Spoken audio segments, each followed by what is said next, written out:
کله چې ویل کېږي یو څوک خپه سي یا خپه کې نیولی دی نو اصلاً په هغه کومه بلا راغلې ده؟ تاسې ولې باید د یوې داسې وحشتناکې پیښې سره مخ شئ؟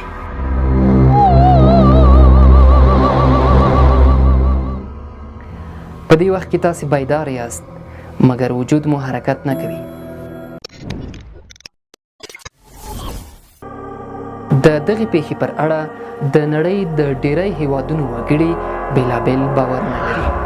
دغې پیښې ته فلج خواب یا په خوب کې د فلج حالت ویل کېږي.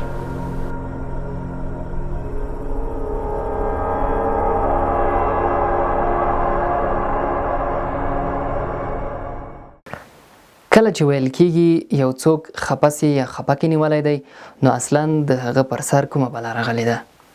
ولې باید دغه پیښه له تاسو سره په خوب کې چې ډېره وحشتناکه او ویرونکې وي ترسره کېږي؟ سلام، زه بختیار اتل یم. نن پر همدې موضوع له تاسو سره خبرې کوو.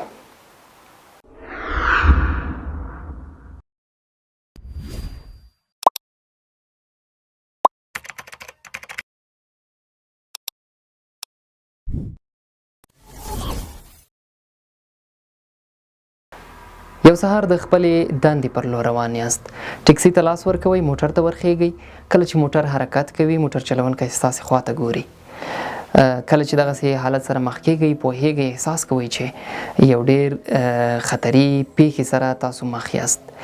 د مقابل لوري څیره درته ډېره وحشتناکه ښکاري. موټر ودرېږي، تاسو منډې وهئ، مخ ته ځئ، غواړئ چې د دغه کس نه ځان وژغورئ، هغوی په تا پسې دي.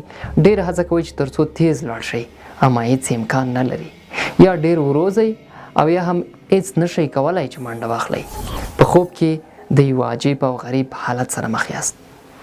خو البته که تاسو خوشبخته یاست همداسې به در سره کیږي، ځکه چې له ځینو سره په خوب کې تر دې هم جدي حالت رامنځته کیږي. کله کله داسې کیږي چې د یو کس پر سینه باندې یو ناپېژندونکي او وحشتناکه څیره ورکیني، غواړي چې د دغه کس نفس وباسي. دی غواړي چې په زوره زوره سره چغې ووهي، د څنګ کسان خبر کړي او یا هم د اتاق د باندې کسان، اما هیڅ په دې کار نه توانیږي.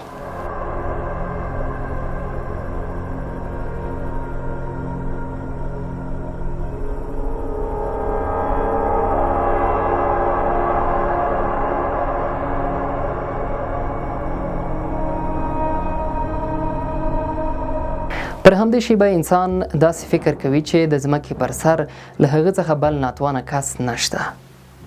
دغې پیښې ته په خوب کې فلج کېدل یا هم د خپکي یا خپسي نیول ویل کېږي. دغه پیښه یعنی د خپسي یا خپکي نیول شاید د خوب په پیل کې وشي او یا هم د خوب نه د راپاڅېدو پر مهال یا د خوب په پای کې ترسره شي. په دې وخت کې تاسو بیدار یاست خو ستاسو د بدن غړي کار نه کوي. ځینې داسې وي چې د بل چا لخوا نیول کېږي او حرکت نشي کولی، او ځینې د وحشتناکې څیرې څخه په وهم کې وي او غواړي چې ژر تر ژره له خوب څخه را بیدار شي، خو په دې کار باندې نه بریالی کېږي او د زړه تنګون تر وروستي حده ځورول کېږي. پر اړه یې د نړۍ د هیوادونو وګړي بېلابېل باورونه او نظریات لري.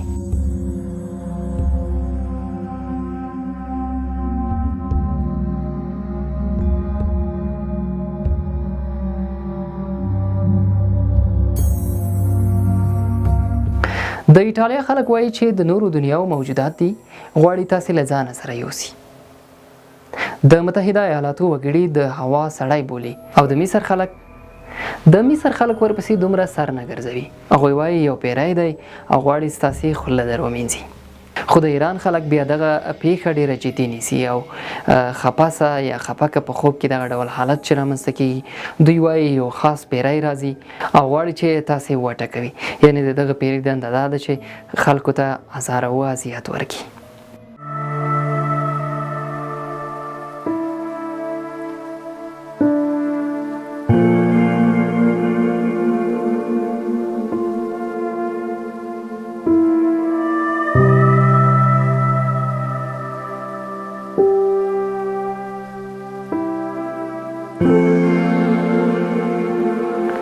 مونږ دغه پیښه په اسلام کې نه ده څېړلې. دا چې د اسلام مبارک دین عالمان پر دغه اړه څه نظریات لري، پر روانو خپرونو کې به د هغوی نظریات له تاسو سره شریک کړو. د افغانستان وګړي وایي د دغه پیښې لامل په وطا کې یوازې ویده کېدل دي او حل لارې د شپې لخوا د ویده کېدلو پر مهال د برېښنا یا د رڼا روښانه پرېښودل دا یوه حل لاره بولي او ترڅنګ یې د خپل د سر خواته د چړې یا بلې اوسپنیزې وسیلې ایښودل د دغه پیښې اصلي حل لاره بولي. په هر حال موږ هیله کوو چې تاسې د دغسې حالت سره مخ نشئ او په خوب کې د فلج کېدلو یا خپه کې یا خپسې د راتللو پیښه تجربه نه کړئ. خو که څوک یې پر اړه معلومات لري کولی شئ په کمنټونو کې راته ولیکئ.